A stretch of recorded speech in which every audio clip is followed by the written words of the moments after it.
Hey there. So my next guest worked his way up from being a blogger and a freelance writer to working with the largest esports business publication out there. And he discusses his journey. He talks about what it takes to be able to work for an organization like this and really kind of focusing on the business side of things rather than necessarily the gaming side of things. It was a conversation I loved. And he and I chatted for like nearly an hour after this was over. So this was fantastic. I know you're all going to love it.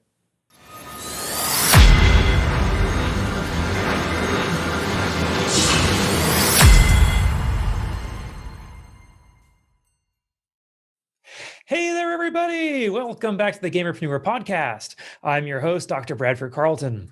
Today, I have a very special guest with us. I have Trent Murray. Hey there, Trent. How's it going? I'm doing fantastic. How are you? It's a beautiful sunny day in Las Vegas. How about yourself? I can't complain. Wonderful. All right, Trent. So I don't like a lot of fluff on this show. So why don't we begin by just telling us a little bit about yourself, please? Yeah, absolutely. So I'm a senior writer with the Esports Observer, also working with the Sports Business Journal, focused on the business side of esports, currently living in North Carolina, actually just moved into a brand new apartment. So it's been a wild week. But yeah, so my focus is on the business side of esports, covering sponsorships, investments, all those sort of things. Been a professional writer in esports, freelance and full-time on and off since about 2013. Very cool. All right. I really want to talk to you because I don't meet a lot of people who know the business side of gaming or esports. So it's going to be really cool. Before we do that, though, I start every interview with a single question. So I'm going to ask you, just like I ask everybody else, on a scale of 1 to 10, 10 being high, how weird are you, Trent? I think that answer has changed over time for sure, because certainly all of the interests that I have used to be extremely weird. And then Marvel decided to make comic book movies super cool. And then everyone was like, oh, Dungeons and Dragons is actually a really cool thing that hot actors play. And, oh, have you seen this anime One Piece? It's like the most popular thing that's ever happened. So yeah, I'd say I used to be probably like an 8. And now everything that I liked back before it was cool is now super basic. So maybe I'm more like a 5 or a 6. I love that answer. All right. Now this is the Gamerpreneur podcast, so I do need your gaming cred before we kind of get into the meat and potatoes. When did you first start playing video games, Trent? As far back as I can remember, I've had every console since the Super Nintendo. I remember Duck Hunt back with the light gun and everything. I sound like I'm ancient, but gaming has evolved so quickly that 10 years ago is ancient times. But yeah, as far back as I can remember, I've had a console. I've been gaming forever. It's always been a really important part of my life. Sure. We call that the before times, before the PS2. What do you play now, if anything? I recently got back into World of Warcraft, which was maybe not the best thing for me to do for my own productivity, but it's been really great. I have a lot of fond memories of in college playing WoW, and have been away from the game for a number of years. I'm really excited to be digging back into it right now. Okay. Horde or Alliance? Horde now. I used to be Alliance. Okay, I won't hold that against you. How you liking it? How you liking Shadowlands? Did you join a guild or whatever? Because I have not joined a guild in like 3 years. Yeah, so my favorite thing to do in all of video games is to tank bosses in dungeons in World of Warcraft. So I got pretty quickly back into raiding. I was a raid leader back in college. That's basically the only thing I ever want to do in gaming, but unless you're a professional race to world first player, real life tends to prevent you from devoting all gaming time to that. But I've managed to find a pretty good balance now, and have a very patient and loving wife who allows me a couple nights a week to get back in there and stand in front of giant monsters for other people to have fun.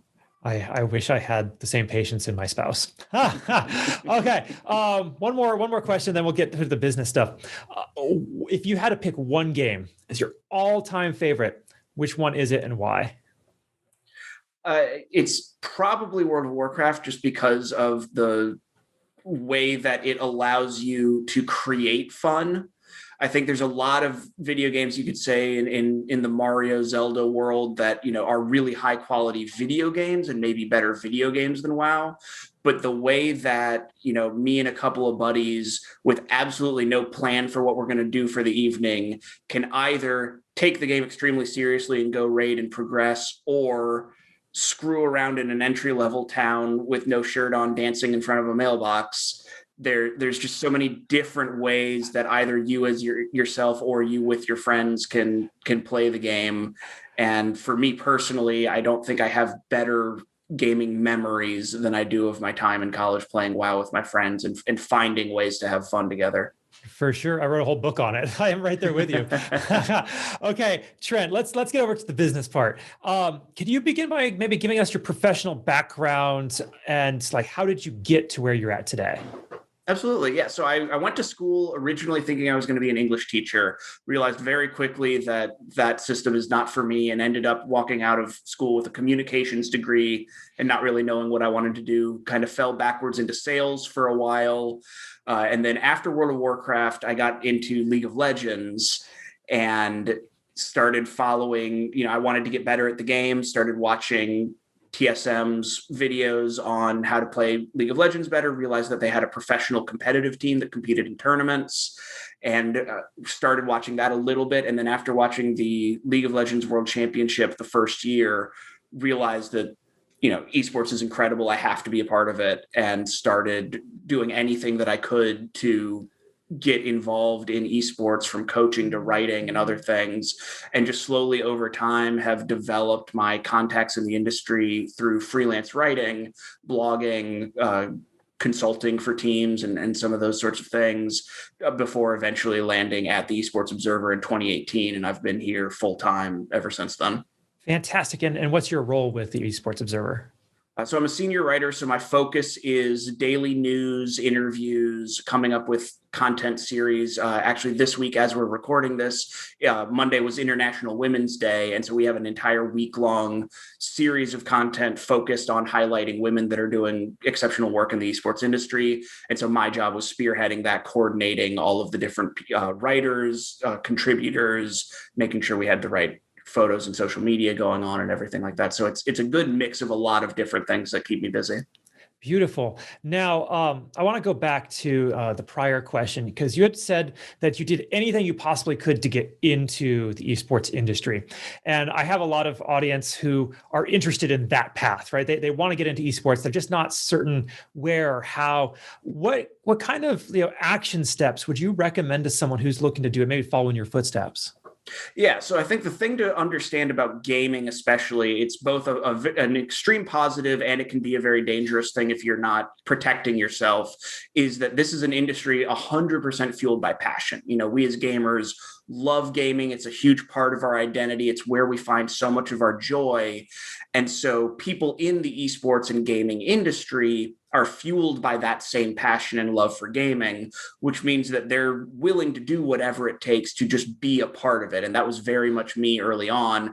I went out to probably 10 different websites and just sent them a message saying, hey, if you allow my name to be on your website, I will write you tournament recaps every single weekend for free, just so that I've got somewhere that I've got my content out there, so that then I can go to somebody that actually has money and say, hey, look, I've proven I can do this. Pay me money to do this.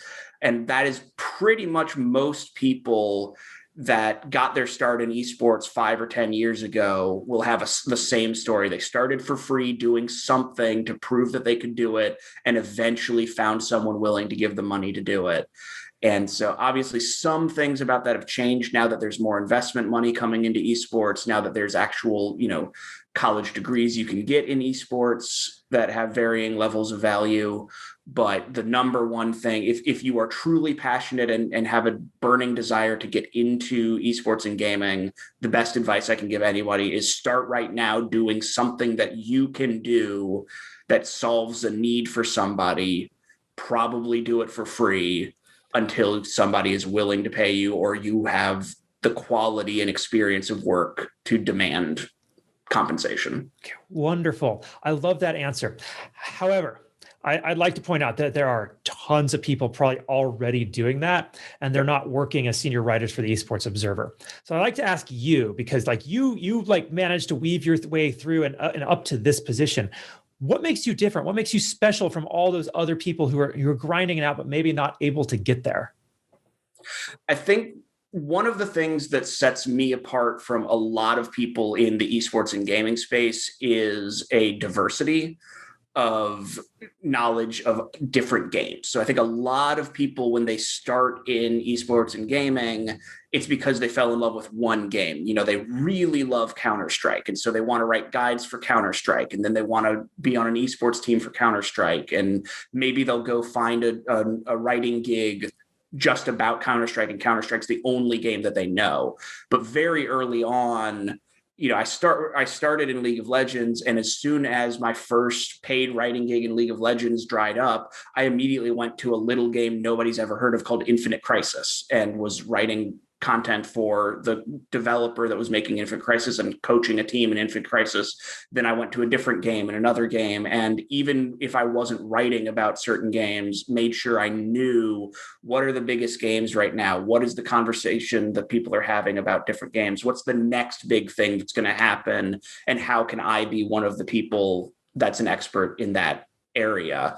And I think that's something that is a big weakness for a lot of people in esports, is that they're too narrowly focused on getting deep on one game without going broad in their awareness.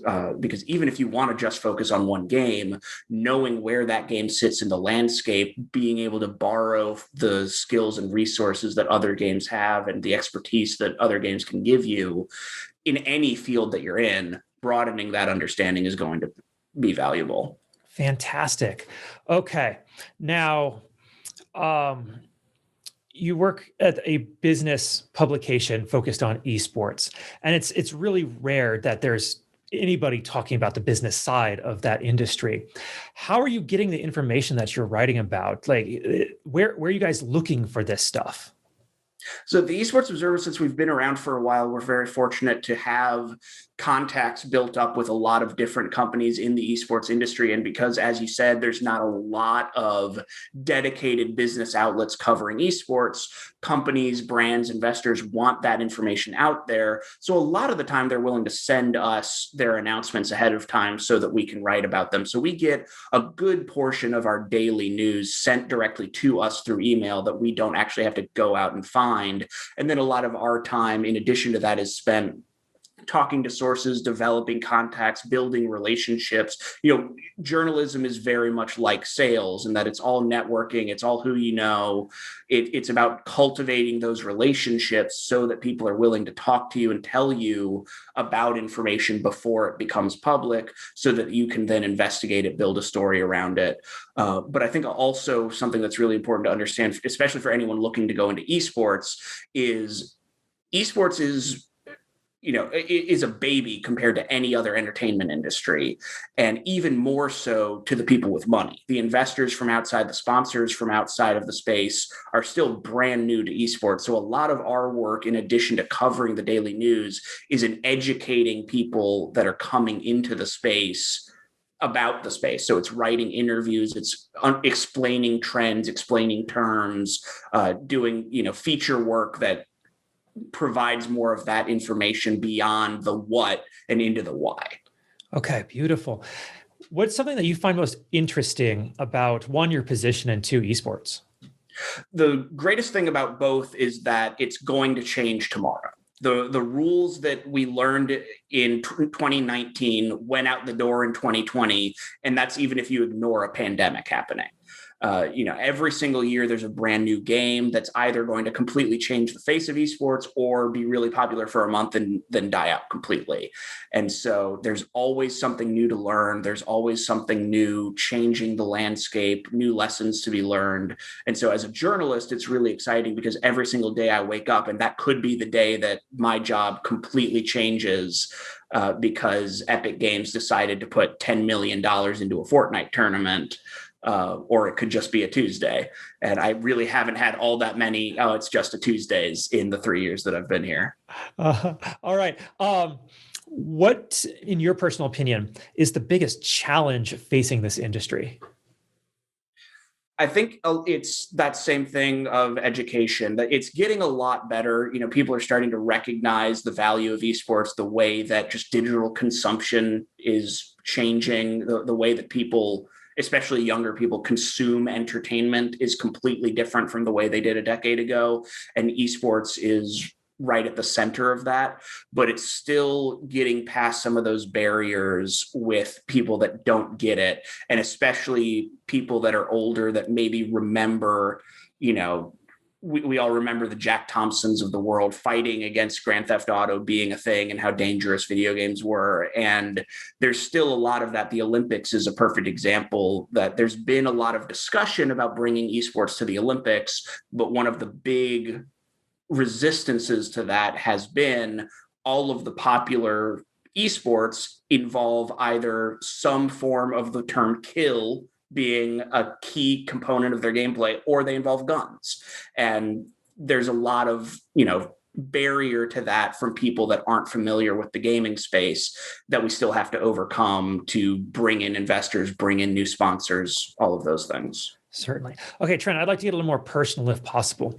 I'd like you to hop in a time machine with me. All right. We're going to go back in time to back when you were in college thinking that you wanted to teach students English, right? And you're going to go up to little Trent back then. You get to tell him all of the ups and downs, all the good and the bad. You get to impart all of the wisdom and knowledge that you've gotten over the years. You get to tell him his path if he wants to continue down that path, or you can tell him what he needs to know in order to make his life bigger, faster, stronger, better, more profitable. But if there was one thing he absolutely had to know, what would that one thing be? Oh gosh. It's very tough because I think all of the mistakes and failures and challenges that I've been through, there's no way my life would be what it is today without those. Without World of Warcraft, it wouldn't have led me, World of Warcraft took a lot from me. There's a lot of people that can share the struggles with gaming addiction is a fairly recent conversation, given any credence, but World of Warcraft in particular has all of the structures in it to really get its hooks into somebody. We used to call it Warcrack. Yeah, and it certainly happened to me. And so you could say, hey, you need to build some systems around yourself to really avoid that. But even despite all of the challenges that were created in my life because of spending too much time in WoW, it brought me my closest friends and some of my fondest memories with them. And without that experience, I probably would not have met my wife. I probably would not have had, moved into PC gaming the way that I did, which is where all of the biggest esports are. So I think, spend less money on fast food would maybe be the only thing that I would recommend changing, because if I try to correct anything else, I don't think I'm sitting here today. And sure. I like where I'm at way too much to risk that. Okay. I really do appreciate that answer. Kind of on a related note, you see, Trent, I actually believe that we learn the most of our life from our failures, not necessarily our successes. Because when you succeed the first time you try something, you may not quite realize what happened. You're just like, hey, I did it, right? But if you fail, you got to figure out what went wrong. You got to be able to correct it. And, as someone who's rated, you know this. You've smacked your face against bosses many, many times, I'm sure. But I'd like to ask you, what do you consider your biggest failure in life? And what did you learn from it? Yeah, so I think early on in my esports career, what I thought I wanted to do was be a coach for professional teams, helping them improve their individual play, organize practices, those sorts of things. And I started doing that and was never really able to break into the upper tier. I was coaching amateur teams, and a lot of times those teams would fall apart before they could reach the next level of play to where a career could eventually become something that came out of that. And I'm actually really grateful for that failure, because one, it just taught me a lot about myself and what I want out of a career and those sorts of things. But it also, I think, as I said before, having that broad approach and understanding of esports, I think, has been extremely valuable for me in my career, and being a coach requires you to do the exact opposite. It requires you to really narrow in on a single thing. And I think if I had gotten, just a little bit more successful as a coach, I would have kept trying to pursue that, and it wouldn't have equipped me with the broad range of knowledge that I have now, that I think long-term is going to pay out for me much better in developing a long-term career. Okay, wonderful. Thank you for sharing that. Now, on the flip side, what's something you're working to improve on yourself today? I want to continue to improve on sort of long-range planning. I think as a journalist and as a writer, one of the things, because we're a news outlet, you get really caught into the day-to-day news, and it's very easy to just stay focused on, okay, I write everything that's current today, and then I'm going to write everything that's current tomorrow. And I think there's a lot more opportunity that I have with the knowledge and the context that I have to be thinking more long-term and to be working on content that is going to take 3 or 4 months to develop, but then can turn into something really great, and not just keep getting so focused on the day-to-day. I was actually going to ask, when are we going to start seeing the investigative journalism side of the esports world? There's definitely some of that going on right now. There are a number of great writers. Our own Kevin Hitt actually has put out a number of really great investigative pieces in the last year and a half. But I think that's also something that's just going to continue to develop as esports continues to develop. It's like anything else with esports. Most of the most seasoned journalists in esports didn't start out planning to be journalists, aren't coming from, there's nobody with 30 years of experience writing about esports, because esports hasn't existed for 30 years. So it's just going to take time as we continue to grow, as the industry continues to grow, as both the writers and the industry itself learn what investigative journalism means for the space, how developing those best practices. So that we're definitely on the track for that. There are a number of very talented writers that have been working hard in the space and bringing that sort of content, but it's only going to continue to grow more widespread as our pool continues to develop. Fantastic. All right. I have a nuts and bolts question. Say someone wants to become a writer. Where do they turn to learn that craft rather than just practice? Because there's certain rules in doing journalistic writing versus creative writing, like shorter sentences, more to the point kind of stuff. Like where do you learn that stuff? The best way that you can learn it is to have somebody edit your work. Honestly, I think there's a lot of, just me personally, I did not go to a writing school or get a journalism degree or any of those things. So I know those have been valuable for other people, but me personally, I can't effectively make those recommendations because that's not been my process. And my process in everything has really been learn by doing, learn by failing. And so I think the ways that I have learned the best and improved as a writer are doing it every single day, even when you're not being paid to. I had a blog that I made sure something went up on basically every day before I had a full-time gig in writing. And that will just naturally improve your ability to generate ideas, to produce, and then having someone edit your content will open your eyes to things you had no idea you were doing, little ticks in and habits that you have that you didn't realize that you were doing. And there's only so much that you can get out of self-reflection, which is extremely valuable, but especially in writing, you need the perspective of somebody else that has some degree of expertise looking at your work.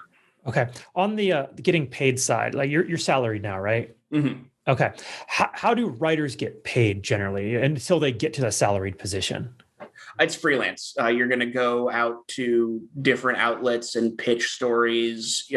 Especially in esports, you can still most likely find places that you can offer your services to. I've done so a number of times for smaller game developers that don't have, salaried writers on their staff that maybe want a one-off story or an interview that they can publish for PR for themselves, especially if they're starting to do esports, if they want, interviews with their own pro players to boost up SEO for their esport. really anything in getting a job in esports is identifying where something is not happening, and you have the ability to solve that problem and convincing somebody that it's a problem that needs solving. Very cool. All right, Trent, this has been a fantastic interview. Thank you so much. How do people find you? Where are you on social media, contact information, all that, please? Absolutely. Yeah. Most of my information will be on my Twitter, which is at Trent_esports. And then obviously keep an eye on the esports on esportsobserver.com, which is where all of our content will go every day. I'm up there writing every single day. And keep an eye out. We're continuing to do great stuff, and we've got a lot of exciting content coming in the future. Beautiful. All right. Now, as we wrap this up, do you have any final thoughts you want to share, or anything I didn't ask you think we still need to cover? This has been fantastic. I really appreciate you taking the time to talk to me and bring more light to the work of esports journalists. It's a field that I think is really exciting, and I hope to see more people coming into the space and pushing us forward. Absolutely. All right, Trent, thank you so much for coming on. I genuinely do appreciate it. Absolutely. This has been a blast. All right. And for everybody else, I'm going to remind you all, don't be just a gamer, be a gamerpreneur.